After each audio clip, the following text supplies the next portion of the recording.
সাহাবীরা আমার আব্দুল্লাহর লাশটা তোরা আমার কাছে দে।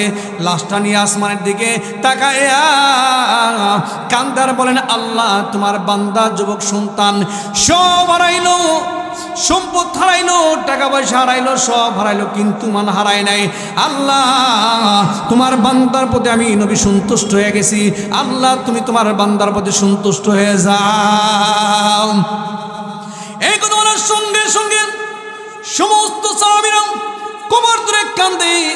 বিশেষ করে সাদ ইবনে আবি ওয়াক্কাস কবরের মাটি ধরে কান্দার বলে, ও কবর তোর কত সৌভাগ্য, তোর কবরের মধ্যে আজকে আমার একজন মানুষকে শোয়ানো হয়েছে যার প্রতি আল্লাহ সন্তুষ্ট খুশি হয়ে গেছে, আল্লাহর নবী পর্যন্ত সন্তুষ্ট হয়ে গেছে, সমস্ত সাহাবীরা পর্যন্ত তার প্রতি সন্তুষ্ট হয়ে গেছে। এই জন্য মুসলমান ভাইরা আমার, সাহাবীরা জীবন দেয়, মায়ের খায়, ইমান হারায় নাই। আজকে আমি আর আপনি রাসূলের বিরুদ্ধে কথা বলে আমরা চুপ করে বসে থেকে একটা কথাও বলি না, ঠিক কিনা বলেন? এমন মুসলমান আছে রাসূলকে গালি দেয়, কিচ্ছু বলে না, আর গান গায়, নবীর ভালোবাসার গান গায়। কিন্তু এই গান গায় লাভ আছে? হ্যাঁ, রাসূলকে গালি দিলে ওর তো জিভ পেটাইলে ছিনা দরকার, ঠিক কিনা বলেন? সাহাবীরা জীবন দেয় আর আমরা রাসূলের ভালোবাসার গান গাই। এই গান গায়ে লাভ নাই। রাসূলের জন্য জীবন দেওয়ার জন্য রাজি আছেন ইনশাআল্লাহ? বলতেছিলাম, দেখেন সাহাবীরা জীবন দিছে, এমন অনেক সাহাবী আছে সব হারাইছে, শুনতে পেরেছে কুতিলা মুহাম্মদ, মুহাম্মদ আর নাই। এই কথা যখন শুনছে, শোনার পরে একজন সাহাবী হযরত হানজালা রাদিয়াল্লাহু আনহু শুনতে পেরেছে কুতিলা মুহাম্মদ, মুহাম্মদ আর নাই। মাত্র বাসর ঘর করছে, স্ত্রীকে ডাক দিয়ে কয়, ও আমার স্ত্রী, আমার তরবারি কোথায়? স্ত্রী ডাক দিয়ে কয়, স্বামী আপনি তরবারি দিয়ে কি করবেন? আমি যুদ্ধের ময়দানে যাব, আমি শুনতে পেরেছি আল্লাহর নবী নাই। আপনি তো ফরজ গোসল পর্যন্ত করেন নাই, আপনি তো নাপাক। হযরত হানজালা ডাক দিয়ে কয়, কার জন্য গোসল করব? কেন গো বেঁচে থাকবো? আল্লাহর নবী নাই, আমি আর বাঁচতে চাই না। এবার তরবারি নিয়া একটা দৌড় মারছে যুদ্ধের ময়দানের দিকে, এমন ভাবে দৌড় মারছে, তরবারি নিয়ে দৌড় মারছে। যুদ্ধের ময়দানে গেলেন, যাওয়ার পরে কি করলেন? এমত অবস্থায় যুদ্ধের ময়দানে গিয়ে তুমুল বেগে যুদ্ধ শুরু করলো। যখন নারে তাকবীর বলে যুদ্ধ এইরকম তরবারি ঘুরায়, শত শত কাফেরদের কাল্লা জমিনের মধ্যে পড়ে যায়। এবার এক পর্যায়ে হযরত হানজালা যুদ্ধ করতেছেন, এদিক থেকে পিছন দিক থেকে তীর মারতেছে। শত শত তীর যখন কলিজার মধ্যে লাগলো, লাগার পরে হযরত হানজালা যখন জমিনের মধ্যে পড়ে গেলেন, কাফেররা তখন তীর দিয়ে আঘাত করতেছে। এক পর্যায়ে শাহাদত বরণ করলেন। যুদ্ধ যখন শেষ হয়ে গেল, আল্লাহর নবী যেই সমস্ত সাহাবীরা ইসলামের জন্য জীবন দিয়েছেন তাদের লাশগুলো একত্রিত করতেছে। এমত অবস্থায় আল্লাহ রাসূল তাকায় দেখে একজন মহিলা দৌড়ে আসতেছে, পাগলের মতো দৌড়ে আসতেছে। ডাক দেখো গো নবীজি, একটা কথা বলতে চাই। আল্লাহর নবী বলেন, কি বলতে চাও বলো? কয় গো নবীজি, আমার স্বামী হানজালা আমার সামনে উপবিষ্ট আছেন। ধর্মপ্রাণ মুসলমান ভাইরা, পর্দানশীল মা বোনেরা, আল্লাহ তাআলার কাছে শুকরিয়া আদায় করি যে আল্লাহ রাব্বুল আমিন আমাদেরকে এই পবিত্র জালিসুর রহমানে আসার এবং বসার তৌফিক দান করেছেন। এই জন্য শুকরিয়া আদায় করি আলহামদুলিল্লাহ। আল্লাহ তাআলা নিয়ামত পায়, নিয়ামতের শুকরিয়া আদায় করলে আল্লাহ রাব্বুল আমিন নিয়ামত বাড়ায় দেয়। আর যে ব্যক্তি নিয়ামত পাইলো কিন্তু নিয়ামতের শুকরিয়া আদায় করলো না, আল্লাহ রাব্বুল আমিন তার কাছ থেকে নিয়ামত ছিনিয়ে নেয় এবং কঠিন আযাবের মধ্যে গ্রেফতার করে। এই জন্য আমরা যে নিয়ামত পাইছি শুকরিয়া আদায় করার দরকার আছে না? সবাই আলহামদুলিল্লাহ বলেন। এখনো যারা এদিক সেদিক ঘোরাফেরা করতেছেন, আপনারা অনেকে মনে করতেছেন যে বাড়ির থেকেই তো শুনতে পারবো, ওখানে যায় লাভ কি? এরকম আছে না? একটা উদাহরণ দেই। এখন শীতকাল, মনে করেন মাঝখানে ফাঁকা জায়গা, 1 কিলো দূর থেকে এখানে আগুন জ্বালাইছেন, আগুনের আলোটা অনেক দূর থেকে দেখা যাবে। যারা দূর থেকে দেখতেছে, শীতকালে আগুনের পাশে বসলে যে মজা, তারা দূর থেকে যারা দেখতেছে তারা কি পাবে? পাবে না। যারা আগুনের পাশে বসছে তারাই তো মজাটা পাবে, ঠিক কিনা বলেন? ঠিক। দূর থেকে আওয়াজ শুনতে পারবেন, কিন্তু এইখানে যে রহমত নাজিল হয়েছে তারা এই রহমত আপনারা পাবেন না। এই জন্য এদিক সেদিক যারা ঘোরাফেরা করতেছেন, অনুরোধ করে বলি আপনারা এখানে আসেন। আসার কারণে হয়তো আল্লাহ রাব্বুল আমিন আপনার জিন্দেগির তামাম গুনাহ খাতাগুলি মাফ করে দিতে পারে, ঠিক কিনা? আজকে মাহফিল চলতেছে, কালকে নাও চলতে পারে, কালকে চলবে না। এখানে যারা আছেন অনেকে কালকে নাও থাকতে পারেন, ঠিক না?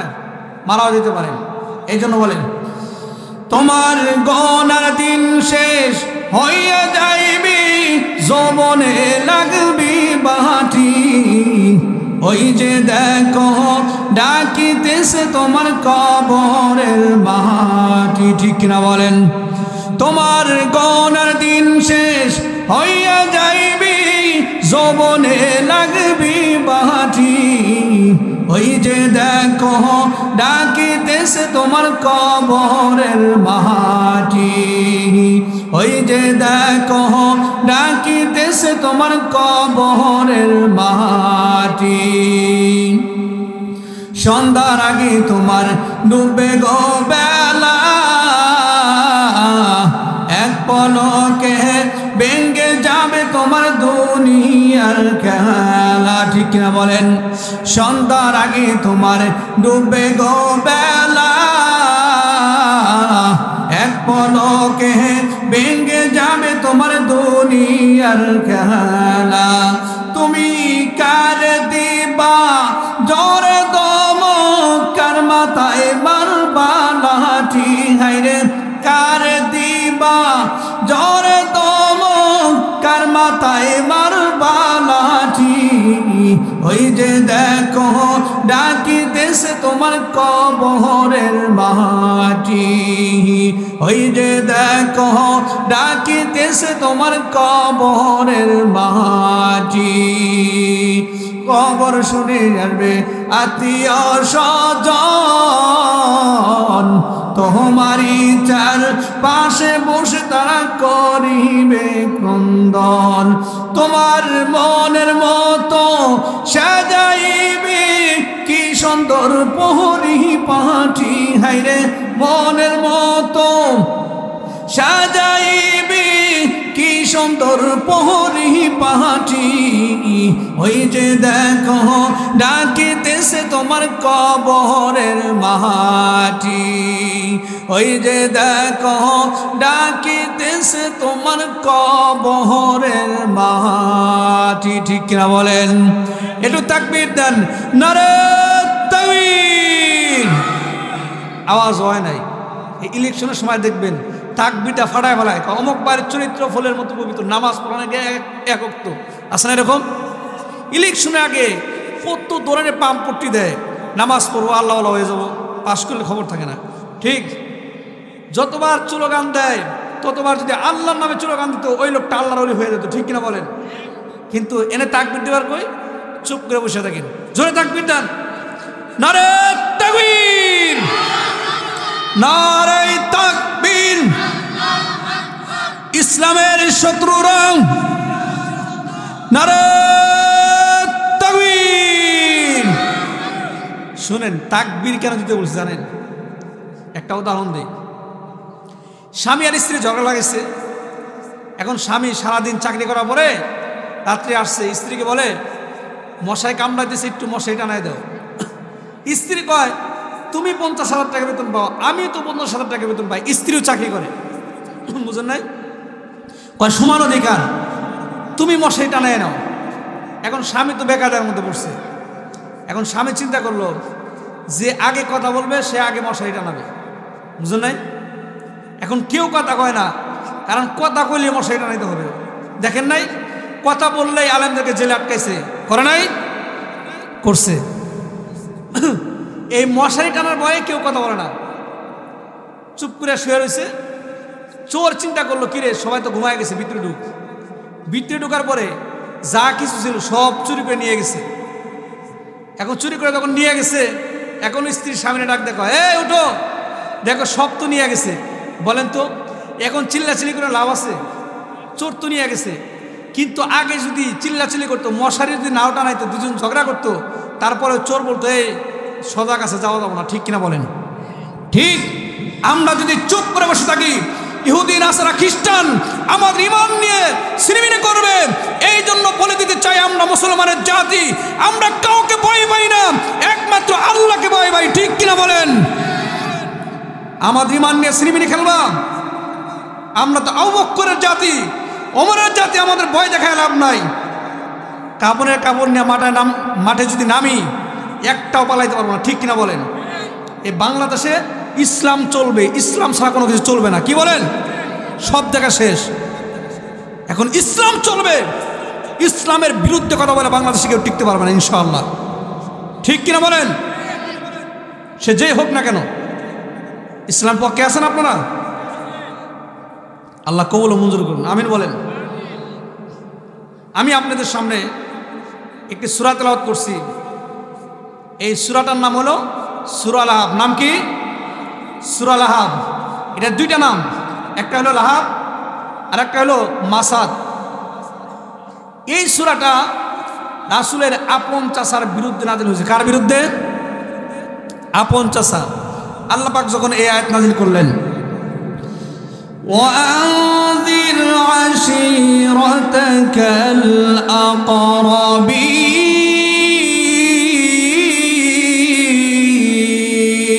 الأقربين। আল্লাহু আকবার। এই আয়াত যখন নাজিল করলেন, আল্লাহ পাক বললেন, হে নবী, আপনি আপনার নিকট আত্মীয়দেরকে আপনি ইসলামের দাওয়াত দেন। কিসের দাওয়াত দেন? আপনি কালেমার দাওয়াত দেন। তখন আল্লাহ নবী পাহাড়ের উপর উঠলেন। উঠার পরে মানুষদেরকে বলতেছেন, ইয়া সবাহা মানে সন্ধ্যার বিপদ, ইয়া মাসা মানে সন্ধ্যার বিপদ, আর ইয়া সবাহা মানে সকালের বিপদ। সবাইকে ডাকতেছে। এখন সবাই গেছে, মক্কাবাসীদেরকে ডাকলেন, সবাই গেলেন। আল্লাহ নবী বললেন, সবাইকে বললেন, শোনো, আমি যদি বলি এই পাহাড়ের পিছনে শত্রু বাহিনী আক্রমণ করবে, তোমরা কি বিশ্বাস করবে? সেদিন সবাই বলেছিল, কেন বিশ্বাস করবো না? আপনি সত্যবাদী, আপনি কোনোদিন মিথ্যা কথা বলেন নাই, অতএব আপনাকে বিশ্বাস করি। আল্লাহ নবী বলেন, শুনো, তোমরা যদি মূর্তি পূজা করো আর তোমরা যদি শিরক করো, তাহলে মনে রাখো আল্লাহর আযাব তোমাদেরকে গ্রাস করবে, জাহান্নামের আগুনে জ্বলতে হবে। অতএব তোমরা আল্লাহর সাথে কাউকে শরীক করো না, এক আল্লাহর প্রতি ঈমান নিয়ে আসো, কালেমা পড়ো। এই কথা যখন বলার পরে সর্বপ্রথম রাসূলের আপন চাচা আবুল হাব দাঁড়ায় গেল, পাথর নিয়ে দাঁড়ায় গেছে। তাব্বাল্লাকা লিহাযা জামাআতানা, মুহাম্মদ তুমি ধ্বংস হয়ে যাও, এই জন্য কি আমাদেরকে একত্রিত করছো, আমাদেরকে ডাকছো? তখন আল্লাহ রাব্বুল আমিন এই সূরা আল হাব নাজিল করলেন। সুবহানাল্লাহ। আবুল হাব কয়, এ মুহাম্মদ, তুমি মূর্তির বিরুদ্ধে কথা বলো, তোমার এত বড় স্পর্ধা, মূর্তির কোনো ক্ষমতা আছে? এক কথা বলেন, আছে? একটা ঘটনা বলি। এই স্বাধীনের আগে আমাদের বাংলাদেশ থেকে একটা লোক গেছে ইন্ডিয়াতে সফর করার জন্য। সারাদিন ঘোরাঘুরি করছে। ঘোরাঘুরি করার পরে এখন তো রাত্রিবেলায় কই থাকবো, এক এলাকায় গেছে। যাওয়ার পরে বলতেছে, ভাই আমি তো অনেক দূর থেকে আসছি, আমাকে একটু থাকার জায়গা দেন। কয়, তুমি হিন্দু না মুসলমান না খ্রিস্টান? কয়, আমি মুসলমান। কয়, তাইলে তোমার জায়গা দেব না। কয়, তুমি যদি হিন্দু হইতে বা খ্রিস্টান হইতে তোমার জায়গা দিতাম। কয়, ভাই আপনি যদি আমাকে জায়গা না দেন আমি কই থাকবো, কোথায় যাব, একটু জায়গা দেন। কয়, ঠিক আছে, ওই যে পাশে যে একটা মন্দির আছে, ওই মন্দিরের মধ্যে তোমাকে থাকার জায়গা দিলাম। এখন ওই মুসলমান গেছে মন্দিরের ভিতরে। যাওয়ার পরে এখন সারাদিন ঘুরছে, বুঝলেন, খিদা লাগছে না, প্রচুর ক্ষুধা লাগছে। এখন দেখে মূর্তির সামনে দুধ কলা দিয়ে রাখছে। বড় মূর্তিও আছে, আবার ছোট মূর্তিও আছে। ওই মূর্তির সামনে দুধ দিয়ে রাখছে, কলা দিয়ে রাখছে। এখন বাঙালি তো বলতেছে, এই দুধ কলা খাও। বলেন তো মূর্তি কথা বলতে পারে? মূর্তি কিছু বলতে পারে না। এখন ওই মুসলমান বলতেছে, তুমি যদি না খাও তাহলে এগুলো নষ্ট করে লাভ কি, তাহলে আমি খাইয়া ফেলাই দিই। সে দুধ কলা ঠিক মতো বাদ দিয়ে মাখছে, মাখার পরে খাইছে। খাওয়ার পরে রাত্রিবেলা ঘুমায় গেছে। এখন ঘুমের মধ্যে ওই ছোট যে মূর্তিগুলো আছে, একটা ঠ্যাং মূর্তির কাঁধের মধ্যে উঠাই দিছে। উঠাই দিলে মূর্তির মাথার মধ্যে যে শয়তান আছে, শয়তান পাদ্রীকে বলতেছে, যে জায়গা দিছে থাকার জন্য, এ পাদ্রী তোর 14 গোষ্ঠী খতম করব। কয়, কি হয়েছে? কয়, তুমি যে মুসলমানকে থাকার জন্য জায়গা দিছো, সে আমার কাঁধের মধ্যে ঠ্যাং উঠাই দিছে। বুঝছেন? এখন পাদ্রী চলে আসছে। আসার পরে বলতেছে, এ মুসলমান তুমি কান থেকে বের হয়ে যাও, তোমার এত বড় সাহস কে দিছে, তুমি আমার খোদার কাঁধে ঠ্যাং উঠাই দিছো? এখন মুসলমান বলে, ভাই আমারে মাফ করে দেন, আমি গমের দোয়া পড়ে শুভ, আর এরকম ভুল করব না। কয় ঠিক আছে, যা তোকে মাফ করলাম। আবার গমের দোয়া পড়ে শুছে, শোয়ার পরে আবার আরেক ঠ্যাং আর এক মূর্তির কান্দের মধ্যে উঠে দিছে।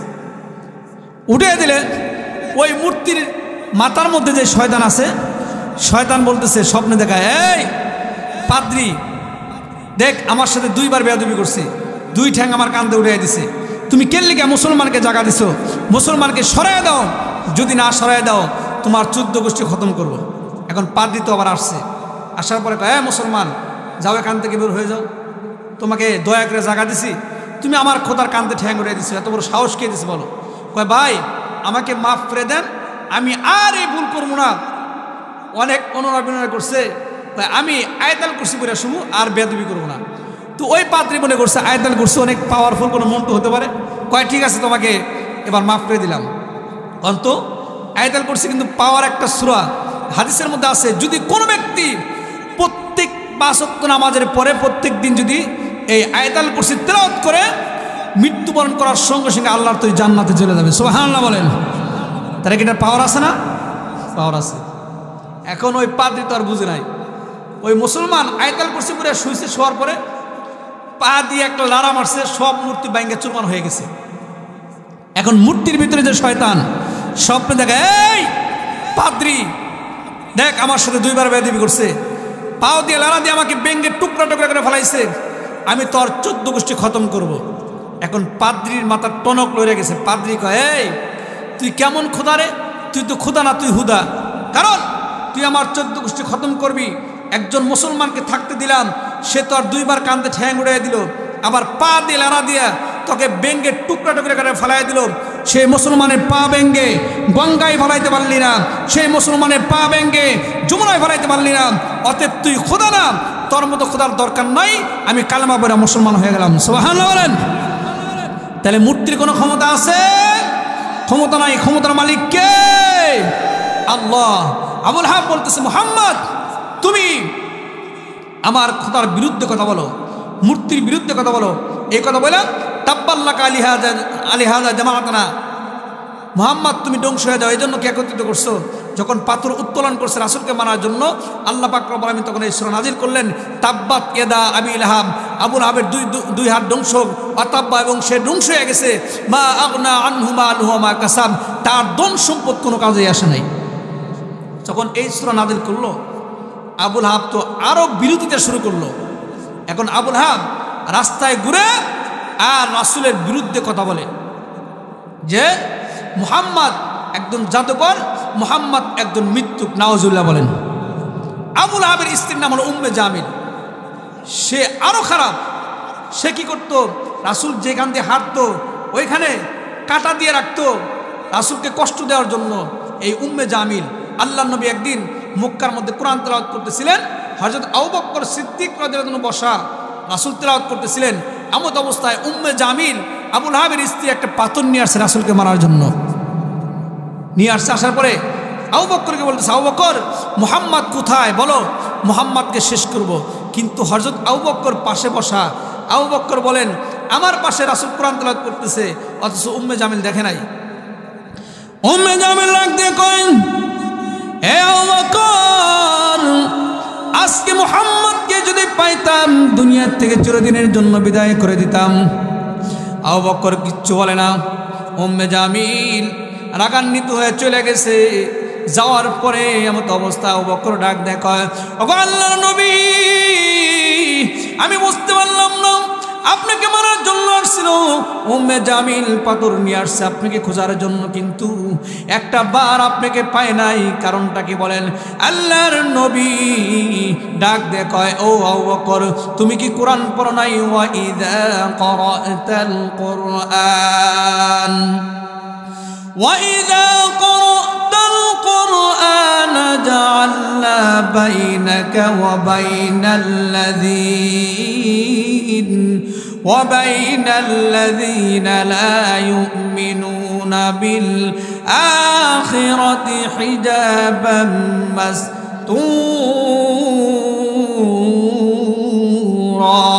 আল্লাহু আকবার বলেন। আল্লাহর নবী ডাকতে কয়, আবু বকর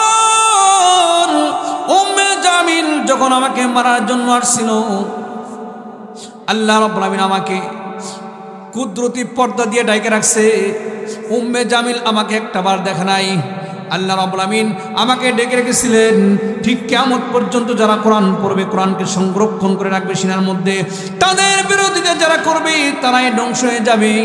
কিন্তু ওই কোরআন যারা পড়ে আলেম উলামায়ে কেরামদের কোনো ক্ষতি করতে পারবে না, ঠিক কিনা বলেন? কোনো ক্ষতি করতে পারবে?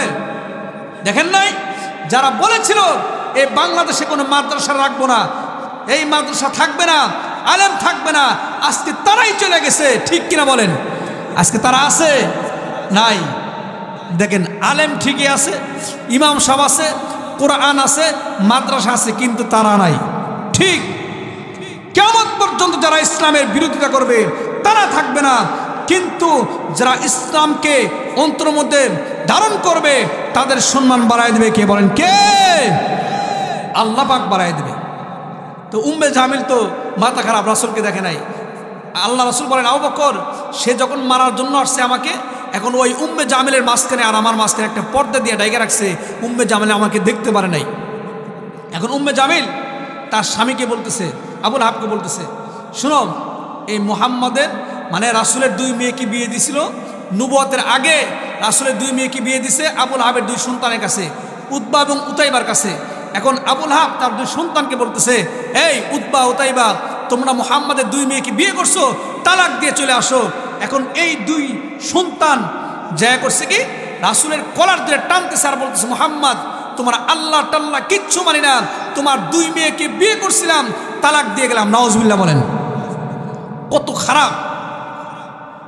আবুল আহাব বলতেছে মুহাম্মাদের মুখে থুতু নিক্ষেপ করো, যদি তুমি থুতু নিক্ষেপ করতে পারো তাহলে তোমাকে ধন সম্পদ অনেক কিছু দিয়ে দেবো, আর তুমি যদি মুহাম্মাদের কথা শোনো তোমাকে বাড়ির থেকে বের করে দেবো, তোমাদের কোনো সম্পদ দেওয়া হবে না। কিন্তু অনেক সাহাবী দেখেন বাড়ির থেকে বের করে দিয়েছে, তারপরেও কিন্তু ইসলাম ত্যাগ করে না। এরকম আছে না? অনেক সাহাবী আছে না?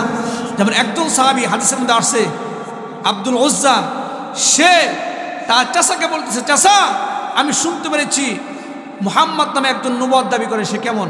চাচা বলতে সে অনেক ভালো। তাহলে চলেন ইসলাম গ্রহণ করি। কয় না, আমরা যদি ইসলাম গ্রহণ করি তাহলে মুহাম্মাদের কথা শুনতে হবে, আমাদের কোনো পাওয়ার থাকবে না। দেখছেন এই দেশে ইসলাম চায় না কারা জানেন? যারা চোর, বাটপার, ছিনতাইকারী, দর্শনকারী। কারণ ইসলাম যদি থাকতো দেশে তাদের চুরি করতে পারবো না, চুরি করলে হাত কেটে দিত, ঠিক কিনা বলেন? জিনা করলে পাথর দিয়ে নিক্ষেপ করে হত্যা করা হতো। এই জন্য তারা ইসলাম চায় না। ইসলাম থাকলে এদেশে কোনো চুরি করতে পারবে না, বাটপারি করতে পারবে না। এই জন্য একদল লোক আছে তারা ইসলামের বিরোধিতা করে, ইসলাম ক্ষমতা আসবে সেটা তারা চায় না, ঠিক কিনা বলেন? তো চাচা বলতেছে আব্দুল উজ্জা আমি যাব না। তখন ভাতিজা কয়, চাচা আপনি না গেলেন আমি যাব। আব্দুল উজ্জা রাসূলের কাছে গেলেন, ইসলাম গ্রহণ করলেন। যখন বাড়িতে আসলো, আসার পরে চাচা বলতেছে, আব্দুল উজ্জা আমরা শুনতে পেরেছি তুমি নাকি ইসলাম গ্রহণ করেছো, শুনে রাখো আজকের পর থেকে মুহাম্মাদের দরবারে যাইতে পারবে না, তুমি যে কালেমা পড়ছিলাম সেই কালেমাকে বাদ দিতে হবে। নাউজুবিল্লাহ বলেন। আব্দুল উজ্জা বলতেছেন, চাচা যে ধর্ম গ্রহণ করেছি আল্লাহর কসম খায়া বলি একটা মুহূর্তের জন্য আমি আর কোনদিন ইসলাম ত্যাগ করব না। চাচা রাখতে কয়, আব্দুল উজ্জা তুমি যদি ইসলাম ত্যাগ না করো এটার পরিণতি কি হবে তুমি জানো? তোমাকে দুনিয়ার থেকে বিদায় করে দিব। আব্দুল উজ্জা ডাক দেয়, কয় চাচা গো আমি মরতে পারি, আমি জীবন দিতে পারি, আমি সব হারাইতে পারি। ও চাচা আজকে যদি আমি সম্পদের বিনিময়ে যদি কালেমা ছেড়ে দেই, ইসলাম যদি ত্যাগ করি, কিয়ামতের ময়দানে আল্লাহর সামনে কি জবাব দিব? চাচা গো আমি সব হারাইতে পারি, আমার জীবন দিতে পারি, একটা মুহূর্তের জন্য গো আমি ঈমান হারাইতে পারি না। আল্লাহু আকবার বলেন। এ মুসলমান ভাইরা, এই কথা বলার সঙ্গে সঙ্গে এমন নির্যাতন করতেছে, গায়ের ভিতর থেকে রক্তগুলা পড়তেছে। আব্দুল উজ্জা ডাক দিয়ে কয়, চাচা আপনার কি মায়া লাগে না? আমার আব্বা নাই, আমি ইতিম, আপনি আমাকে এইভাবে মারেন, একটু কি মায়া লাগে না? চাচা ডাক দে কয় আব্দুল উজ্জার হয় কালেমা সারবি, আর নয় জীবন দিবি, কোনটা করবি কর। আব্দুল উজ্জা ডাক দে কয় চাচা গো, জীবন দিব, সব হারাবো, কিন্তু একটা মুহূর্তের জন্য আমি ইমান হারাইতে পারি না। আব্দুল উজ্জা সব সম্পদ নিয়ে গেছে। এখন ডাকতে বললাম আব্দুল উজ্জা, তোর গায়ের মধ্যে যে জামা দেখা যায়, ওই জামা আমার টাকা দিয়ে কিনছি, জামাটা খুলে দে। আব্দুল উজ্জা ডাক দে কয় চাচা, যদি জামা খুলে দে উলঙ্গ হয়ে যাবো চাচা। কয় হয়তো কালেমা সারবি, আর নয় জামা খুলে দিবি, কোনটা করবি কর। আব্দুল উজ্জা একটা চিৎকার দিয়া ডাক দিয়া জামাটা খুলে দিলেন, আর বললেন চাচা আমি সব দিয়ে দিলাম, কিন্তু ইমানটা কোনোদিন আমি হারাবো না। গভীর নজরিতে বাড়িতে গেলেন, যাওয়ার পরে ডাকলেন মা, ও মা একটু দরজা খুলো মা। মা দরজা খুললেন, খোলার পরে তাকায় দেখে সন্তানের গায়ের ভিতর থেকে রক্তগুলা পরে। ডাক দেখো, ও আমার সন্তান, তোমার এই অবস্থা কেন হয়েছে? আব্দুল উজ্জা ডাক দেখো, মা এই অবস্থা কেন হয়েছে? ইসলাম গ্রহণ করার কারণে আমার সব কিছু নিয়ে গেছে, আমার জামাটা পর্যন্ত নিয়ে গেছে। ও মা, এক টুকরা কাপড় দিবানি, আমি ওই কাপড় পরিধান করে আল্লাহর নবীকে একটা নজর দেখার জন্য যাব। মা তুমি যদি কাপড় না দাও, আর আমি যদি যাইতে না পারি, আমি কলিজা ফাইটা মৃত্যুবরণ করব। ও মা এক টুকরা কাপড় দাও। কিতাবের মধ্যে লিখছে একটা কম্বল 2 টুকরা করে, সন্তানকে 1 টুকরা দিলেন, আর 1 টুকরা করে ভিতরে রাখলেন। দেখেন কেমন ভালোবাসলেন রাসূলকে, সব হারাইলেন কিন্তু ইমান হারাই নাই। ইসলামের মধ্যে শান্তি, কি বলেন? রাসূলের ভালোবাসার মধ্যে কি আছে? শান্তি আছে। টাকা পয়সার মধ্যে শান্তি নাই, যার মধ্যে ইসলাম নাই টাকা আছে, শান্তি নাই। আছে? আমার সাথে একটা কথা বলেন, টাকা পয়সায় শান্তি মিলে না রে, শান্তি কোন জায়গায়, ঠিক কিনা বলেন? টাকা পয়সায় শান্তি মিলে না রে, শান্তি কোন জায়গায়? কবরে যদি শান্তি পাইতে চাও, হারাম খানা সাইরা দিয়ে তোমরা হালাল খাইবার খাও, ঠিক কিনা? কবরে যদি শান্তি পাইতে চাও, হারাম খানা সাইরা দিয়ে তোমরা হালাল খাইবার খাও।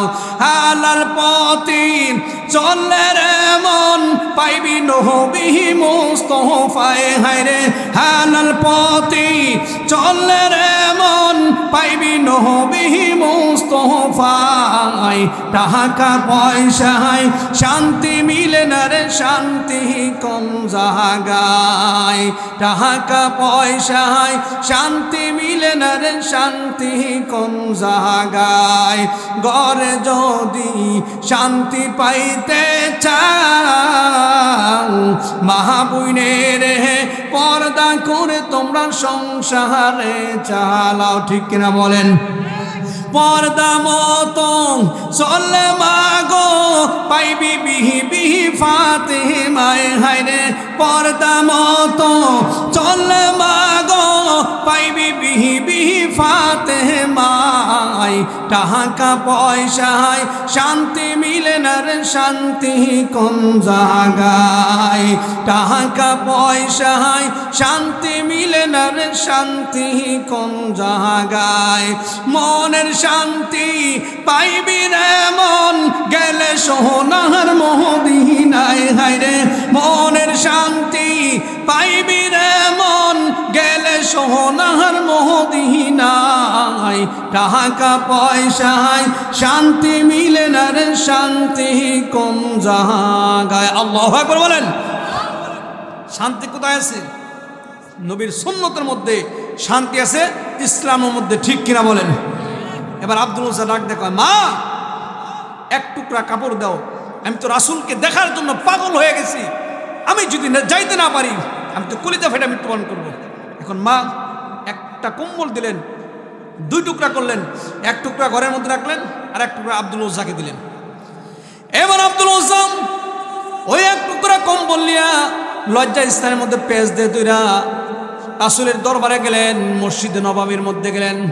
যাওয়ার পরে শীতের মধ্যে দাঁড়াইতে পারে না, দরজার মধ্যে এরকম ভাবে কাঁপতেছে। আল্লাহ নবী সাহাবীদেরকে নিয়ে তালিম দিতেছিলেন, এমন অবস্থায় আল্লাহ রাসূল তাকায় দেখে একজন যুবক সন্তান শীতে দাঁড়াইতে পারতেছে না, কাঁপতেছে। আল্লাহ নবী যখন মসজিদের ভিতর থেকে বের হয়ে আসলেন, আল্লাহ নবী তাকায় দেখে গায়ের মধ্যে কাপড় চোপড় নাই, শুধু রক্ত দেখা যায়। নবীজি ডাক দেয়, তোমার নাম কি, তোমার পরিচয় কি?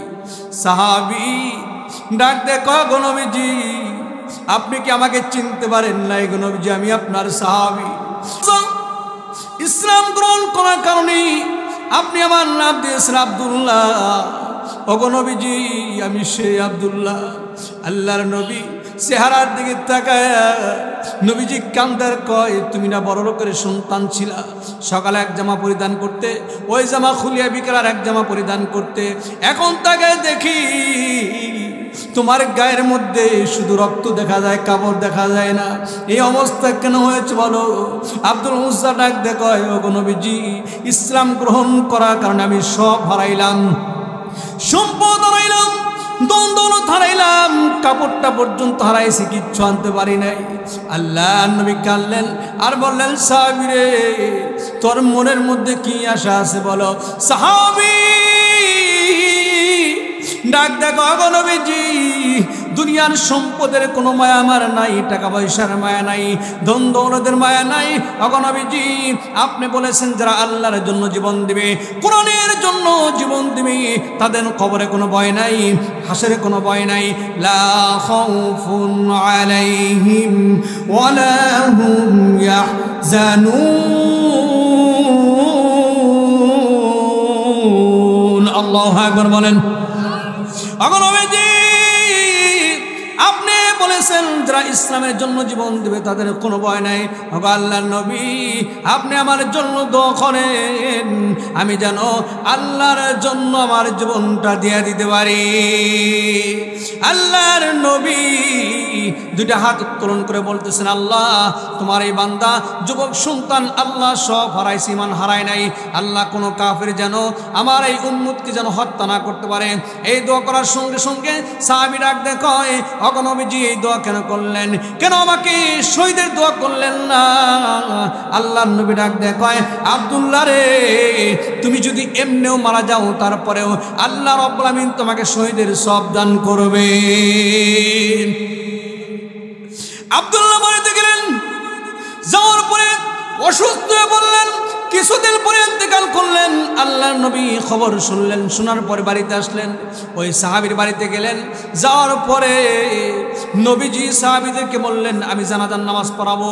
আল্লাহ নবী জানাজার নামাজ পড়াইয়া আল্লাহ নবী নিজে কবরের মধ্যে নামলেন। নামার পরে সাহাবীদেরকে বললেন, ও সাহাবীরা আমার আব্দুল্লাহর লাশটা তোরা আমার কাছে দে। লাশটা নিয়ে আসমানের দিকে তাকায়া কান্দার বলেন, আল্লাহ তোমার বান্দা যুবক সন্তান সব হারাইলো, সম্পদ হারাইলো, টাকা পয়সা হারাইলো, সব হারাইলো, কিন্তু মান হারায় নাই। আল্লাহ তোমার বান্দার প্রতি আমি নবী সন্তুষ্ট হয়ে গেছি। আল্লাহ তুমি তোমার বান্দার প্রতি সন্তুষ্ট হয়ে যাও। এই কথা বলার সঙ্গে সঙ্গে সমস্ত সাহাবীরা কবর ধরে কান্দে। বিশেষ করে সাদ ইবনে আবি ওয়াক্কাস কবরে মাটি ধরে কান্দার বলে, ও কবর তোর কত সৌভাগ্য, তোর কবরের মধ্যে আজকে আমার একজন মানুষকে শোয়ানো হয়েছে যার প্রতি আল্লাহ সন্তুষ্ট খুশি হয়ে গেছে, আল্লাহর নবী পর্যন্ত সন্তুষ্ট হয়ে গেছে, সমস্ত সাহাবীরা পর্যন্ত তার প্রতি সন্তুষ্ট হয়ে গেছে। এই জন্য মুসলমান ভাইরা আমার, সাহাবীরা জীবন দেয়, মায়ের খায়, ঈমান হারায় নাই।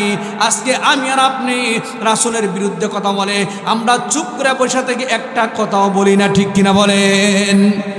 এমন মুসলমান আছে রাসূলকে গালি দেয়, কিচ্ছু বলে না, আর গান গায়, নবীর ভালোবাসার গান গায়, কোন তো এই গান গাইলে লাভ আছে?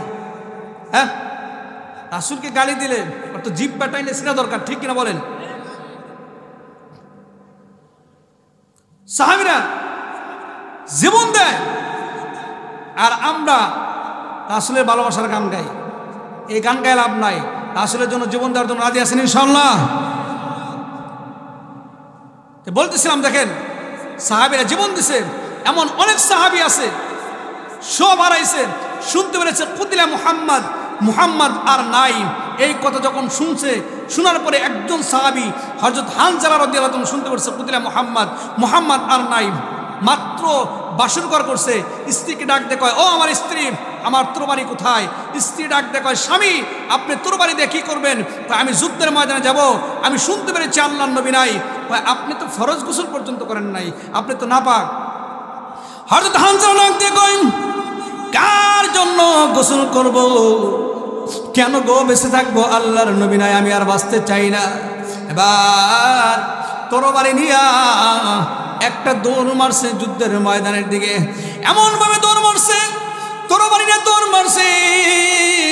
যুদ্ধের ময়দানে গেলেন, যাওয়ার পরে কি করলেন? এমত অবস্থায় যুদ্ধের ময়দানে কি তুমুল বেগে যুদ্ধ শুরু করলো। যখন নারে তাকবীর বলে যুদ্ধ এইরকম তরবারি ঘুরায়, শত শত কাফেরদের কাল্লা জমিনের মধ্যে পড়ে যায়। এবার এক পর্যায়ে হযরত হানজালা যুদ্ধ করতেছেন, এদিক থেকে পিছন দিক থেকে তীর মারতেছে। শত শত তীর যখন কলিজার মধ্যে লাগলো, লাগার পরে হযরত হানজালা যখন জমিনের মধ্যে পড়ে গেলেন, কাফেররা তখন তীর দিয়ে আঘাত করতেছে। এক পর্যায়ে শাহাদত বরণ করলেন। যুদ্ধ যখন শেষ হয়ে গেল, আল্লাহর নবী যেই সমস্ত সাহাবীরা ইসলামের জন্য জীবন দিয়েছেন তাদের লাশগুলো একত্রিত করতেছে। এমত অবস্থায় আল্লাহ রাসূল তাকায় দেখে একজন মহিলা দৌড়ে আসতেছে, পাগলের মতো দৌড়ে আসতেছে। ডাক দেখো গো নবীজি, একটা কথা বলতে চাই। আল্লাহর নবী বলেন, কি বলতে চাও বলো? কয় গো নবীজি, আমার স্বামী হানজালা মাত্র বাসর ঘর করেছেন, ফরজ গোসল পর্যন্ত করে নাই, আমার স্বামী নাপাক। ওগো আল্লাহর নবী, আমার স্বামী তো শাহাদত বরণ করেছেন। ওগো আল্লাহর নবী, আমার স্বামীকে গোসল না করায় আপনি মাটি দিবেন না। যুদ্ধের ময়দানে নিয়ম হলো, যেই কাপড় নিয়ে শাহাদত বরণ করবে ওই কাপড় দিয়ে তাকে মাটি দিতে হয়। এবার হানজালার স্ত্রী ডাকতে করেন, ওগো নবীজি, আমার স্বামী নাপাক, আমার স্বামী ফরজ গোসল করে নাই। এবার আল্লাহর নবী কি করলেন? হানজালার লাশটা সব জায়গায় খুঁজতেছে, কোনো জায়গায় পাওয়া যায় না। আসমানের দিকে হাত উত্তোলন করে বলেন, আল্লাহ, তোমার সাহাবী, তোমার বান্দা হানজালা ইসলামের জন্য জীবন দিয়ে দিছে, আল্লাহ তার লাশটা খুঁজে পাই না। আসমান থেকে আওয়াজ আসে, ডাক দেখো গো নবীজি, আপনি চিন্তা করবেন না, আপনার সাহাবী হানজালাকে আল্লাহ রাব্বুল আমিন দুনিয়ার কোনো পানি দিয়ে গোসল করাইতে চান না। আল্লাহ রাব্বুল আমিন জান্নাতি পানি দিয়ে তাকে গোসল করে দিয়েছেন। সুবহানাল্লাহ।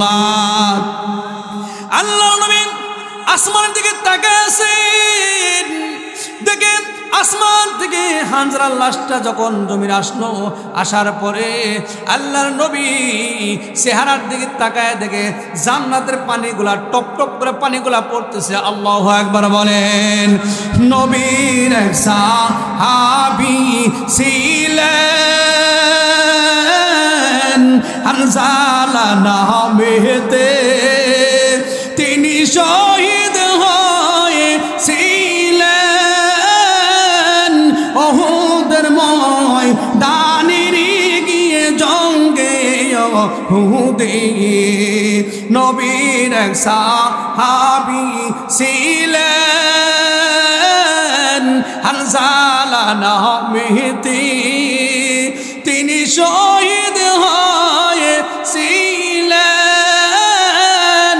বিবাহের রাত রীতির গিয়ে জঙ্গে উহুদে। যুদ্ধে গেলেন, শহীদ হইলেন নাপাক হালাতে, তিনি শহীদ হয়েছিলেন উহুদের ময়দানে গিয়ে জঙ্গে উহুদে। আল্লাহু আকবার বলেন। দেখেন আল্লাহ তার কি মর্যাদা দান করছেন যে ইসলামের জন্য জীবন দিছে।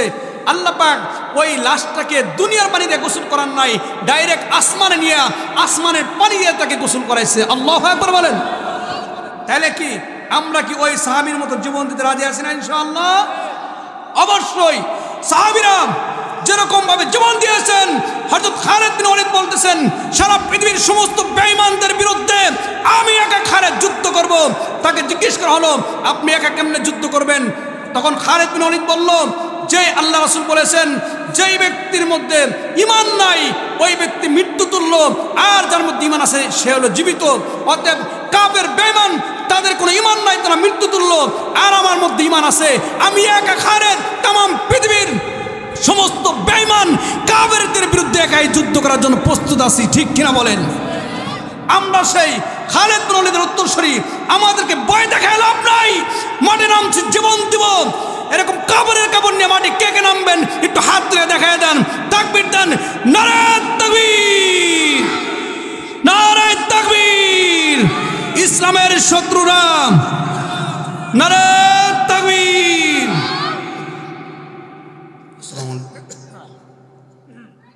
আপনি মোটরসাইকেল নিয়ে আসেন, আমি কিছুক্ষণের মধ্যে বয়ান শেষ করব।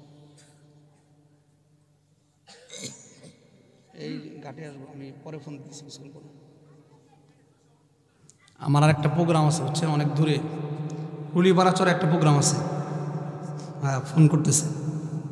এই জন্য দেখেন তারা ইসলামের জন্য জীবন দিছে, আর আমরা কি করি? খালি ভালোবাসার গান গায়, কিন্তু নবীরে গালাগালি করে চুপ করে বসে থাকি। চুপ করে থাকা যাবে না। এখন সময় আসছে, জিহাদের সময় আসছে, সব ত্যাগ করতে রাজি আছি আমরা। এই ইন্ডিয়া হিন্দুত্ববাদী এরা কত নিকৃষ্ট জাতি, পৃথিবীর মধ্যে সবচাইতে নিকৃষ্ট জাতি হলো হিন্দু। ঠিক কিনা বলেন? আজকে কত মিথ্যা কথা বলে এই ইন্ডিয়ার মালাউনগুলা আমাদের বিরুদ্ধে অপপ্রচার করে বাংলাদেশকে দখল করব। এত সোজা নাকি? এই এত সোজা? হ্যাঁ, আমরা কি চাই চাই দেখবো নাকি? বুঝেন নাই? আসো, খেলা হবে। কি হবে? খেলা হবে। আমরাও প্রস্তুত আছি, আমরা বিদায় নিয়ে রাখছি ইনশাআল্লাহ। একদম বর্ডার পার করে ইন্ডিয়াতে চলে যাবো ইনশাআল্লাহ। কি রাজি আছেন না আপনারা? আমরা তো মরতে চাই। মুসলমান আল্লাহকে ছাড়া কাউকে ভয় করে না, কারণ আমরা মারা গেলে জান্নাতে যাব। কোথায় যাব? আল্লাহ পাক বলেন ওয়ালা তাকুলু লিমান ইয়াকতালু ফি সাবিলিল্লাহি আমওয়াত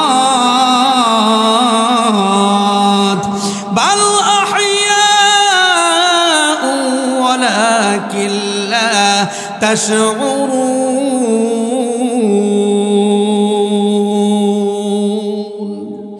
আল্লাহ পাক বলেন যারা আমার জন্য জীবন দিবে, ইসলামের জন্য জীবন দিবে, তাদেরকে তোমরা মৃত্যু বলো না, তারা জীবিত।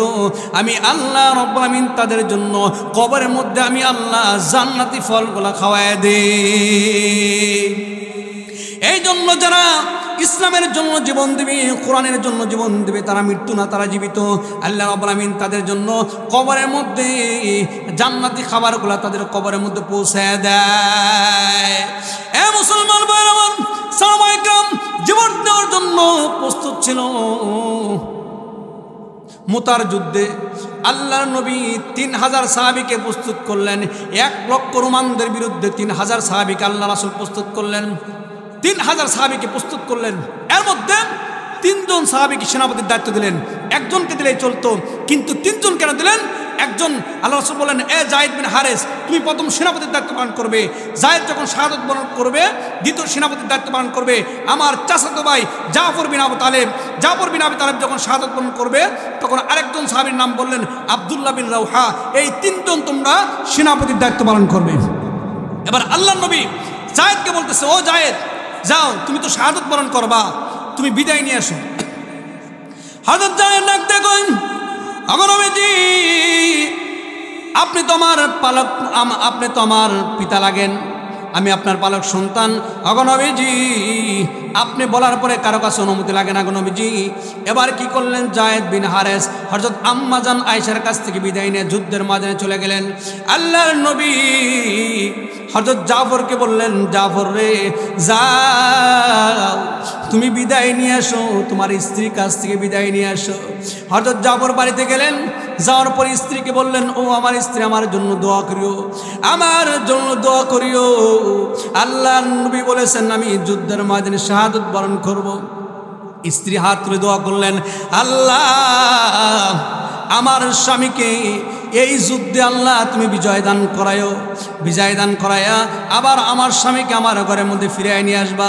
এই কথা বলে যখন দোয়া করলেন, তখন জাফর বিন আবু তালিব তরবারি বের করে উল্টা পিঠ দিয়ে স্ত্রীর হাতের মধ্যে মৃদুভাবে আঘাত করলেন আর বললেন, ও আমার স্ত্রী শোনো, আজকে তুমি যতই দোয়া করো না কেন, আল্লাহ রাব্বুল আমিন তোমার কোনো দোয়া কবুল করবে না, কারণ আল্লাহর নবী আমাকে শহীদ বলে ঘোষণা করেছেন। জাফর বিন আবু তালিব যুদ্ধের ময়দানের দিকে চলে যাইতেছে। স্ত্রী ডাক দেখেন, স্বামী একটু বার আমার দিকে তাকান। জাফর বিন আবু তালিব একবার তাকাইলেন না। ছোট্ট ছোট্ট বাচ্চাগুলি আব্বা আব্বা বলে কান্দে, কিন্তু হযরত জাফর একবারও তাকাইলেন না। আল্লাহর নবী বললেন, ও আব্দুল্লাহ বিন রাওহা, যাও তুমি বিদায় নিয়ে আসো। আব্দুল্লাহ বিন রাওহা বাড়িতে গেলেন, মাত্র বিয়ে করেছেন। স্ত্রীকে ডাক দেয়, কয়, ও আমার স্ত্রী, আমি যুদ্ধে যাব, আমার জন্য দোয়া করিও। স্ত্রী কোরআন পড়তেছিলেন, কোরআন বন্ধ করে বলতেছেন, ও স্বামী, নতুন বিয়ে করেছি, একটু ঘরের ভিতরে আসেন। ও স্বামী, জনমের মতো একবার আপনার চেহারা দেখব, কিয়ামতের ময়দানে যেন আপনাকে চিনতে পারি। আব্দুল্লাহ বিন রাওহা ডাক দিয়ে কয়, শুনো, আমি যদি ঘরের ভিতরে যাই, তুমি তো অনেক সুন্দরী, তোমার দিকে মায়া লাগতে পারে, এই জন্য আমি ঘরের ভিতরে যাব না। আব্দুল্লাহ বিন রাওহা একবার স্ত্রীর দিকে তাকাইলেন না। মুতার যুদ্ধে গেলেন। যায়েদ বিন হারেস যুদ্ধ করতেছেন, তোমার বেগে যুদ্ধ করতেছে, যুদ্ধ করতেছে। শত শত কাফেরদের আল্লাহ জমির মধ্যে ফালাইয়া দিলেন। এবার যায়েদ বিন হারেস এক পর্যায়ে শাহাদাত বরণ করলেন। এবার কালেমার পতাকা জাফর বিন আবু তালেব নিয়ে এক হাতে কালেমার পতাকা আর এক হাতে তরবারি নিয়ে যখন তরবারি ঘুরায়, শত শত কাফের আল্লাহ জমির মধ্যে পড়ে যায়। জাফর বিন আবু তালেব যুদ্ধ করতেছে, এমন অবস্থায় কাফেররা চিন্তা করলো জাফর বিন আবু তালেবকে হত্যা করতে হবে, কারণ তার কারণে আমরা পরাজয় বরণ করব। এবার জাফর বিন আবু তালেবকে শত শত বল্লম দিয়ে আঘাত করতেছে, তীর দিয়ে আঘাত করতেছে। জাফর বিন আবু তালেব জমির মধ্যে যখন পড়ে যায়, পড়ে যাওয়ার পরে এবার কি করলেন, ওই কাফের গোলা জাফর বিন আবু তালেবের দুই পাও কেটে দিল। কেটে দেওয়ার পরে জাফর বিন আবু তালেব এক হাতে কালেমার পতাকা আর এক হাতে তরবারি নিয়ে যখন জমির মধ্যে পড়ে গেলেন, পাশের সাহাবীকে ডাক দিয়ে কয়, ও আল্লাহর নবীর সাহাবী, তুমি আমার নবীকে বইলো জাফর সব হারাইছে, কিন্তু কালেমার পতাকা জমির মধ্যে পড়তে দেয় নাই। জাফর বিন আবু তালেবের দুই পাও শহীদ করে দিল। এবার কি করলো, দুই হাত যখন শহীদ করে দিল, ওই কালেমার পতাকা মুখ দিয়ে কামড়ায় ধরে রাখছে, কিন্তু কালেমার পতাকা পড়তে দেয় নাই। নবীর একজন সাহাবী হযরত আবু উবাইদা রাদিয়াল্লাহু তাআলা বলেন, যখন যুদ্ধ শেষ হয়ে গেল, আমি জাফরকে দেখার জন্য গেলাম। যাওয়ার পরে দেখি জাফরের পা একদিকে, মাথা একদিকে, কাল্লা একদিকে, কিন্তু মুখের মধ্যে কালেমার পতাকা উঁচু করে রেখে দিয়েছেন, কালেমার পতাকা পড়তে দেয় নাই। আমি জাফরকে পা একত্রিত করলাম, মাথা একত্রিত করে আমি চুমা টুমা খায়া যখন ওই লাশটা কবরের মধ্যে রাখলাম, রাখার পরে রাত্রে যখন ঘুমায় গেছি, আমি স্বপ্নে বললাম, এ জাফর, আল্লাহ তোমার সঙ্গে কি ব্যবহার করেছে? হযরত জাফর কয়, আল্লাহ রাব্বুল আমিন আমার দুইটা হাতের মধ্যে পাকা লাগাই দিয়েছেন, আমি ওই পাকা দিয়া পুরা জান্নাত উড়ে বেড়াচ্ছি। সুবহানাল্লাহ বলেন। আর কি দিয়েছে বলো? আল্লাহ আমাকে সব দিয়েছে।